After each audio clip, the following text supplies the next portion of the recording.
Asa itu berarti bergerak dan mengelilingi sumbu rotasinya. Jadi Al-Quran mengatakan matahari dan bulan mereka bergerak sekaligus berputar mengelilingi rotasinya. Sekarang kita tahu bahwa matahari membutuhkan waktu kira-kira 25 hari untuk menyelesaikan satu kali putaran. Edwin Hubble orang yang menemukan bahwa alam semesta itu berkembang. Al-Quran mengatakan dalam surat Az-Zariyat 51, ayat 47, kami telah menciptakan jagat raya yang luas, alam semesta yang luas. Kata Arab Mohsiana mengacu pada keluasan, jagat raya yang luas. Maka topik pada bidang astronomi yang disentuh Dr. William Campbell akan saya sanggah. Insya Allah saya sanggup. Dr. William Campbell menekankan beberapa hal mengenai siklus air. Quran menjelaskan siklus air dengan detail. Dr. William Campbell menyebutnya 4 tahapan. Di bukunya dia menyebutkan 4A dan B. Namun dia tidak berupaya untuk menjelaskannya, yang B dalam bentuk slide. Saya tidak tahu mengapa melalui slide dikatakan tetesan tabel air. Dia mengatakan tidak ada satu ayat pun dalam Al-Quran yang menerangkan penguapan. Dalam Quran surat At-Tariq 86 ayat 11. Raj'is sama, dengan kemampuan langit untuk mengembalikan. Hampir semua uraian dalam Al-Quran menyebutkan kalau surat At-Tariq 86 ayat 11 ini mengacu pada kemampuan langit untuk mengembalikan hujan, yang berarti penguapan. Dr. William yang mengerti bahasa Arab mungkin akan berkata, mengapa Allah Subhanahu wa Ta'ala tidak menyebutkannya secara spesifik? Wasama izatil matar, artinya kemampuan langit untuk mengembalikan hujan. Mengapa Allah tidak menyebutkannya dengan spesifik? Kita telah mengetahui Allah dengan sifat ketuhanannya tidak melakukannya. Karena kita telah mengetahui kalau lapisan ozon, lapisan di atas bumi, selain menurunkan hujan, juga memancarkan energi dan unsur lain yang bermanfaat ke bumi yang dibutuhkan oleh umat manusia. Lapisan ini tidak hanya menurunkan hujan, seperti yang kita tahu. Lapisan ini juga memantulkan gelombang telekomunikasi, televisi, radio, sehingga kita dapat menonton TV dan berkomunikasi serta mendengarkan radio. Selain itu, lapisan ini bahkan memantulkan sinar-sinar berbahaya dari luar angkasa atau menyerapnya. Misalnya, sinar matahari. Sinar ultraviolet matahari diserap oleh ionosfer.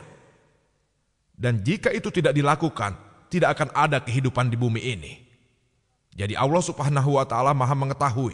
Selanjutnya dia berfirman, Raj'is sama, dengan kemampuan surga untuk mengembalikan, serta hal-hal lain yang dikatakannya dalam Al-Quran.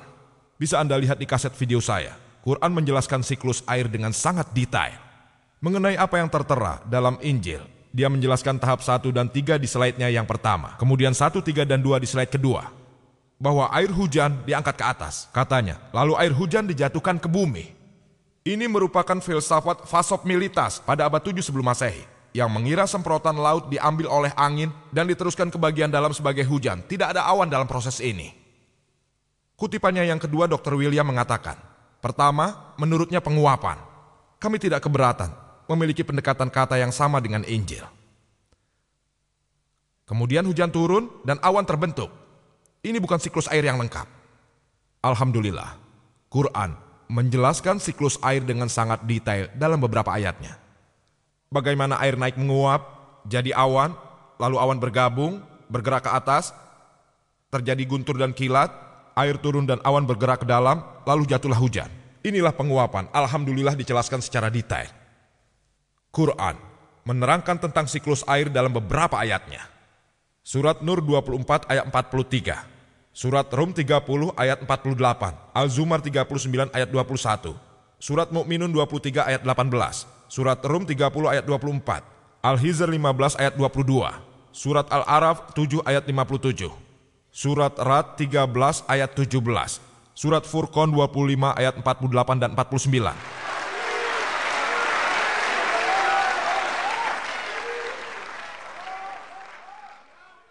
Surat Fatir ke-35 ayat 9, Surat Yasin 36 ayat 34, Surat Jathiyah 45 ayat 5, Surat Kaf 50 ayat 9, Surat Al-Waqiah 56 ayat 68 dan 70, Surat Al-Muluk 67 ayat 30. Quran yang agung menjelaskan siklus air dengan sangat jelas sekali.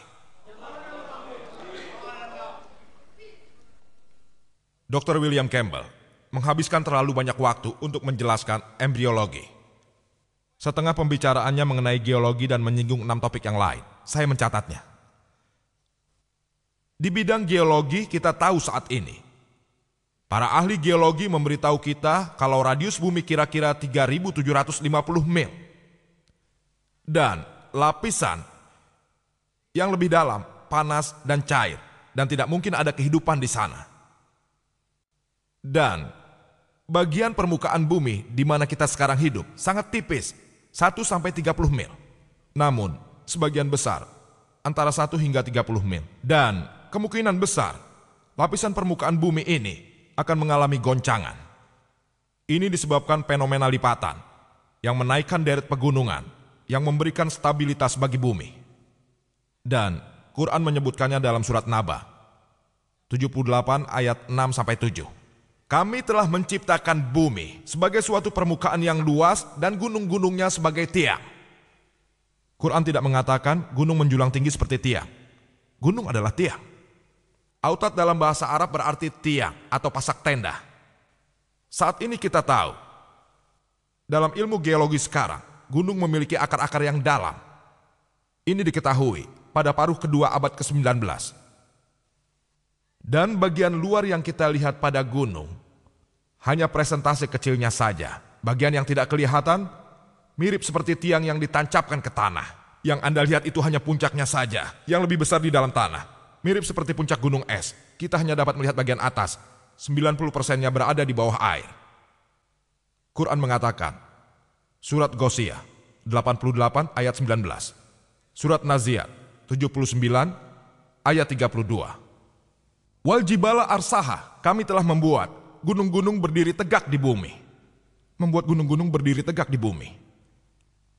Saat ini, setelah majunya geologi modern, Dr. William Campbell justru mengatakan, kalau teori platektonik lah yang dikemukakan tahun 1960, yang menyebabkan naiknya deret pegunungan.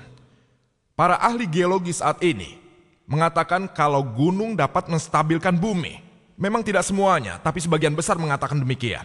Saya tidak menemukan satupun buku geologi, dan saya menantang Dr. William Campbell untuk membuat satu buku geologi tanpa bantuan ahli geologi walaupun sebenarnya tidak berpengaruh. Tidak sama sekali. Koresponden pribadinya Dr. Kate Moore, ada bukti dokumentasinya. Dan jika Anda membaca buku The Earth, yang dijadikan rujukan oleh hampir semua universitas di bidang geologi. Salah satu penulisnya bernama Dr. Frank Frisch, yang merupakan penasihat mantan Presiden Amerika Jimmy Carter, dan juga Rektor Academy of Science Amerika. Dia menulis, dalam bukunya, gunung merupakan irisan yang memiliki akar kuat di bawahnya, dan dia mengatakan fungsi gunung adalah menstabilkan bumi. Quran mengatakan, dalam surat Al-Anbiya, surat ke-21 ayat 31, surat Luqman 31 ayat 10, dan surat An-Nahl 16 ayat 15, bahwa kami telah membuat gunung-gunung berdiri tegak di bumi. Kalau tidak, gunung-gunung itu akan goncang bersamamu. Fungsi gunung dalam Al-Quran dikatakan untuk melindungi bumi dari goncangan. Quran tidak pernah mengatakan gunung mencegah gempa bumi. Dr. William Campbell mengatakan, dia menulis dalam bukunya, banyak gempa bumi terjadi di pegunungan, dan gunung-gununglah yang menjadi penyebabnya. Perlu digarisbawahi, Quran tidak pernah mengatakan kalau gunung mencegah gempa bumi. Bahasa Arab untuk gempa bumi, Dr. William Campbell mengerti bahasa Arab, zilzal atau zalzalah. Namun kata yang digunakan dalam 3 ayat 1 tersebut adalah tamidah. Tamidah artinya menggoncang, menggoyang, mengayun. Dan Al-Quran menyebutkan dalam surat Luqman 31 ayat 10, surat An-Nahl 16 ayat 15. Kami telah membuat gunung berdiri tegak di bumi agar tidak menggoncangmu. Tamidah bikumlah, yang artinya menggoncangmu. Dan ini menunjukkan jika gunung-gunung tidak ada, bahkan jika kamu berjalan, jika kamu bergerak, bumi akan bergerak bersamamu. Jika kamu bergoyang, bumi juga akan bergoyang denganmu. Kita semua tahu ketika kita berjalan di bumi, bumi tidak bergoncang. Dan alasannya adalah, menurut Dr. Frank Frisch dan Dr. Nazat dari Saudi Arabia, yang menulis sebuah buku lengkap tentang konsep geologi dalam Quran, menjawab hampir semua hal yang dikatakan Dr. William Campbell dengan detail.